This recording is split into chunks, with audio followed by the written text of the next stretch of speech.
గౌరవ తీర్మార్ మల్లన్న గారు నిన్న చాలా వరకు అన్ని ఛానల్ ఎట్లా పనిచేసినాయి, ఎట్లా పనిచేసేటివి, ఏ విధంగా ఉండేటివి అని చెప్పేసి మాట్లాడుతూ ఉన్నాడు. నిజంగా తీన్మార్ మల్లన్న గురించి ఈరోజు మాట్లాడుకోవాల్సిన అవసరం కూడా వచ్చింది. ఎప్పుడు కూడా నేను మాట్లాడా, ఎందుకంటే తీన్మార్ మల్లన్న అనేటోడు యావత్ తెలంగాణ రాష్ట్రానికి తెలుసు ఎట్లాంటోడు. అటువంటి తీన్మార్ మల్లన్న కాంగ్రెస్ పార్టీకి ఎండి శంతో నీళ్ళు పోసి గెలిపించిన డైలాగ్ కొడుతూ ఉంటాడు చాలా వరకు. అయితే అదే కాంగ్రెస్ పార్టీ కోసం పనిచేశాడు, ఓ ప్రభుత్వాన్ని కూల్చాడు, తర్వాత ఈయనకి ఎమ్మెల్సీ పదవిని ఇచ్చారు, లాస్ట్కి ఈయననే ముంచిర్రు అందరూ.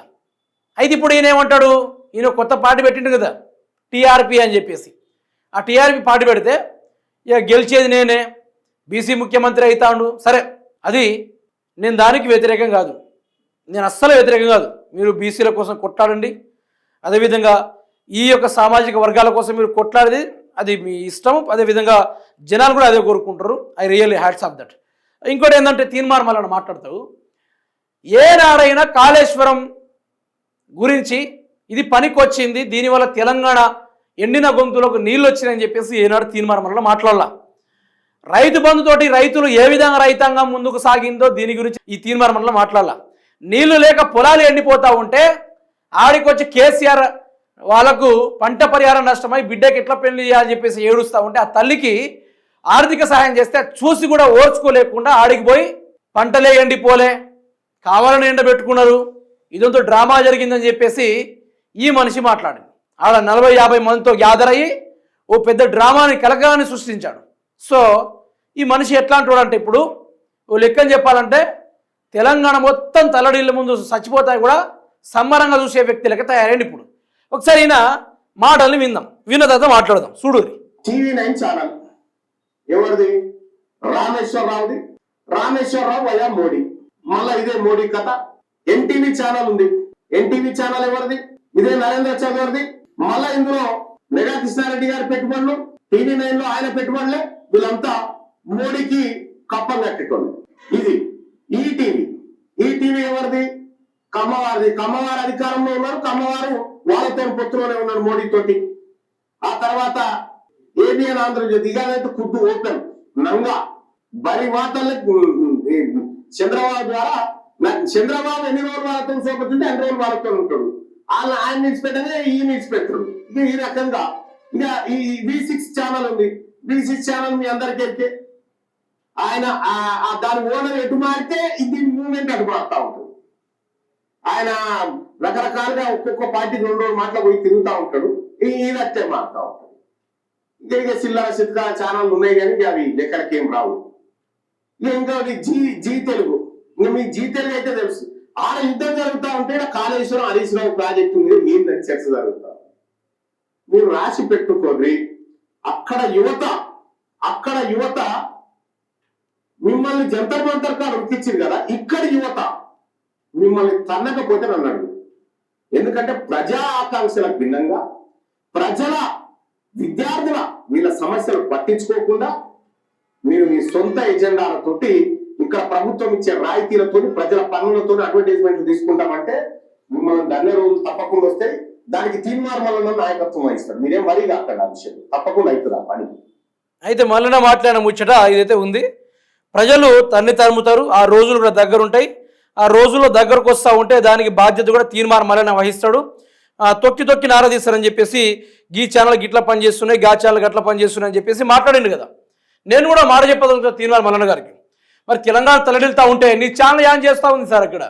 మరి మీరు కాంగ్రెస్ పార్టీకి సపోర్ట్ చేయలేదు ఆ టైంలో? వెండి చెంపుతో నీళ్ళు పోసిన సార్, కాంగ్రెస్ పార్టీని గెలిపియండి సార్, కేసీఆర్ ప్రభుత్వాన్ని కూల్చాలి సార్ అని చెప్పేసి ఆ మధ్యలో డప్పు కన్నా అద్మానంగా అయిపోయినావు కదా. ఒర్రుడు, ఆ చేష్టలు, ఆ కథలు తన్ని ధర్ముతారు అని మాట్లాడుతున్నావు. ఎస్, ఆ ఛానల్ని కరెక్ట్గా తన్ని ధర్మాల్సిందే. I agree with your statement. నేనేమంటున్నా అంటే, ఇప్పుడు నేను దీని గురించి పెద్దగా మాట్లాడకపోయేటోని, అదే జీ తెలుగు న్యూస్ ఛానల్లో ఏమని మాట్లాడిర్రు, కాళేశ్వరం మీద హరీష్ రావు ప్లస్ ఈ భరత్ అనే వ్యక్తి చర్చ పెట్టుకుంటా అంటే ఇది పెట్టుకునే అవసరమా అని మాట్లాడుతా ఉన్నాడు. అవసరం కాదంటావా మల్లన్న? అవసరం కాదంటావా? తెలంగాణ రాకముందు మీ పరిస్థితులు ఎట్లా ఉండే, తెలంగాణ వచ్చిన తర్వాత మీ పరిస్థితులు ఎట్లా ఉండే? నేను అనకూడదు ఆ మాట.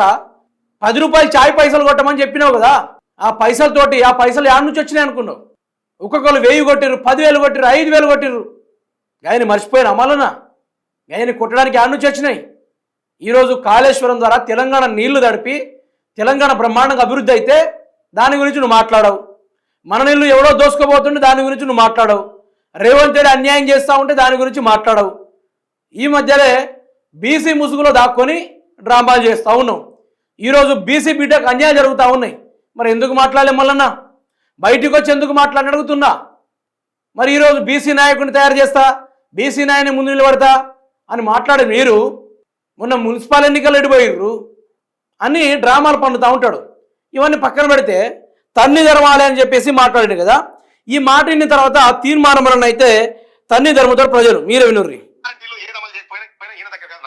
ఏమంటాడు అంటే వినురు ఒకసారి. ఈ 6 గ్యారంటీలు ఏది అమలు చేయకపోయినా ఈయన దగ్గర నా దగ్గర. ఎందుకంటే నేను సోనియా గాంధీ తల్లి సోనియా గాంధీ నమ్ముతా ఉన్నా, రాహుల్ గాంధీ నమ్ముతా ఉన్నా, ఖర్గే సాబ్ నమ్ముతా ఉన్నా. వాళ్ళు ఒక మాట ఇస్తే వెనక్కి తగ్గరు. కాబట్టి మీరందరూ కలిసి దయచేసి ఈ కార్డు ఎవరైతే అవైలబుల్ గా ఉన్న వాళ్ళు డౌన్లోడ్ చేసుకోండి.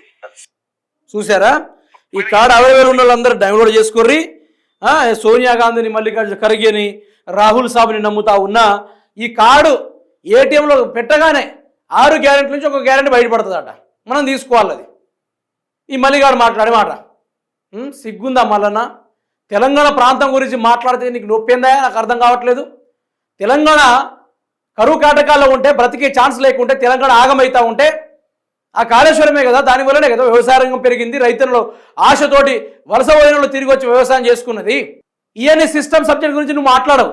వీరిని తన్ను జరుపుతారు, వాడిని తను జరుపుతారు, బాధ్యత నేను వహిస్తా, నేను నిలబడి చూస్తా అని మాట్లాడుతూ ఉన్నావు. నిన్ను కూడా ఉంచుతారనుకున్నావు, నిన్ను కూడా వదులుతా అనుకున్నావు. ఏనాడైనా రైతు బంధు గురించి మాట్లాడినావా? కళ్యాణ లక్ష్మి గురించి, రైతుల పంట పొలాలు ఎండిపోయిన గురించి, ఈ కాలంలో పంట పరిహార నష్టం అనే స్కీమ్ ఎక్కడ నవ్వుపడుతుంది? తీర్మానమలన్నా ఇక్కడ నవ్వుపడుతుందా? అదే బీఆర్ఎస్ ఉన్నప్పుడు అంత కొంత పంట పరిహార నష్టం జరిగితే ఓ నెల రూపాయలు డబ్బులు వచ్చేది కదా, రికవర్ అయ్యేది కదా. మరి ఇప్పుడెందుకు వస్తలేదు? దాని గురించి ఏమైనా ప్రశ్నించావా ఎప్పుడైనా? ఏనాడైనా నిరుద్యోగులకు సంవత్సరంలో 2 లక్షల ఉద్యోగాలు ప్రకటిస్తా అని చెప్పిన ఇదే రేవంత్ గురించి ఏనాడైనా మాట్లాడినా మమ్మల్ని నన్ను అడుగుతున్నా. ఈరోజు పార్టీ పెట్టేసి ఈరోజు ప్రజలు చాలా వరకు ఈయన వైపు తిరుగుతారు, ఈయనకు ఓటేస్తారు. బీసీలను మోసం చేసేటట్టు బరాబరిగా ఉన్నా అంటే అది ఒలినోళ్ళే తీర్మానం మాత్రమే. కొన్ని రోజులు అంగీలాగు సిద్ధాంతం అంటాడు, మరి కొన్ని రోజులు బీజేపీ పార్టీ అంటాడు, లేదంటే కాంగ్రెస్కి వెండి చెంచుతో నీళ్లు పోసానని చెప్పి మాట్లాడుతూ ఉంటాడు. గిన్ని మాట్లాడిన మల్లన్న దేనికోసమని ఈరోజు ఈ గుడ్డి సాకుల ముచ్చట్లు మాట్లాడుతున్నాం మల్లన్న? చెప్పు. సరే, జంతర్ మంతర్లో జరిగిన విషయాల గురించి ఈ మెయిన్ స్ట్రీమ్ మీడియాలో ఇది కూడా మాట్లాడలే. నేను కూడా అదే చెప్పిన, అట్లాంటి మీడియాలని తన్ని ధర్మాలని చెప్పేసి నేను కూడా మాట్లాడినా, కరెక్టే. కానీ నువ్వు అన్నీ మాట్లాడినావు, కానీ కాళేశ్వరం గురించి ఎందుకు తక్కువ చేసి మాట్లాడతావు? తెలంగాణ ఉన్నవేనా? తెలంగాణ ఉన్నోనివేనా? తెలంగాణ సమస్యలు గోసలు విన్నోనివేనా? మరి గిన్ని మానం ఉంటే నువ్వు కాళేశ్వరం గురించి ఎందుకు తీస్తావా? నాకు అర్థం కావట్లేదు. సో మల్లన్న సందులో సడమి అనే రకమైన ఏ టైంలో ఏం చేయాలి, ఎట్లా రాజకీయాలు చేయాలి బాగా అలవడిన మనిషి. ఇక ఆయన చరిత్ర తెలియని ఎవరు లేడు. కొత్తోడు వచ్చినా కూడా తీర్మానం మల్ల అంటే టక్కున చెప్తాడు తీర్మానం మల్ల అంటే ఏందనేది. సో ఈయన వాక్యాలకు మీ అభిప్రాయం దయచేసి కామెంట్ రూపంలో తెలపండి.